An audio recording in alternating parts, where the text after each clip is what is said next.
At my grandpa's will reading, the lawyer suddenly asked which one of us was the real grandson.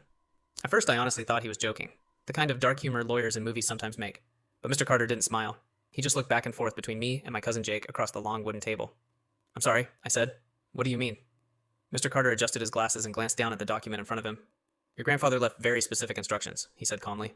"Before I read the will, I need to confirm which of you is biologically related to him." Jake laughed nervously. "Both of us are." "I'm his grandson through his daughter," he said, "and Ryan's his grandson through his son." Mr. Carter nodded slowly. "I understand that's what you both believe. But 6 months before your grandfather passed away, he discovered something that complicated things." My stomach dropped. 6 months ago was right around when Grandpa started acting strange at family dinners. Sometimes he'd stare at Jake and me like he was trying to solve a puzzle. We thought it was early dementia.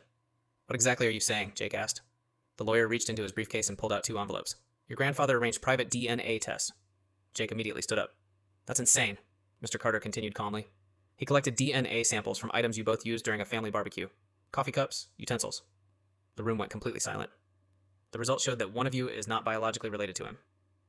Jake and I just stared at each other. We grew up together. Every summer we spent weeks at Grandpa's lake house, fishing off the dock, fixing his old boat. "So which one of us isn't related?" I asked. Mr. Carter folded his hands.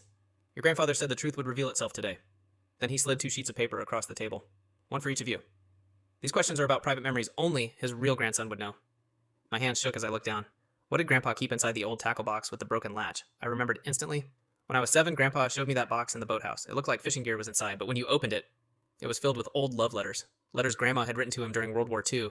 He told me he read them whenever he missed her, even after she passed away. Across the table, Jake's face had gone pale. "I can't answer these," he said quietly. "Why not?" the lawyer asked. Jake swallowed hard. "Because those aren't things Grandpa would have told me. They're things he would have told Ryan. We didn't spend summers at the lake house. I mostly saw him during holidays." Then he looked at the lawyer. "So I need to know something. Is this about me not being his biological grandson? Or about me not being his grandson in the ways that actually mattered?" The lawyer's expression softened. He handed Jake another envelope. "Your grandfather left you a letter." Jake opened it with shaking hands. After a few seconds, tears started running down his face. "My mom had an affair," he said quietly. "I'm not biologically his grandson." The room felt heavy. Then Jake kept reading. "But Grandpa wrote that blood doesn't make family.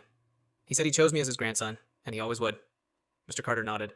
"Your grandfather's will splits everything equally between both of you. This test wasn't meant to cut you out. It was meant to make sure you knew the truth and never doubted how he felt." Jake started crying. I walked around the table and hugged him. And in that moment, Grandpa's final lesson finally made sense. Family isn't about DNA, it's about who shows up, who stays, and who chooses to love you anyway.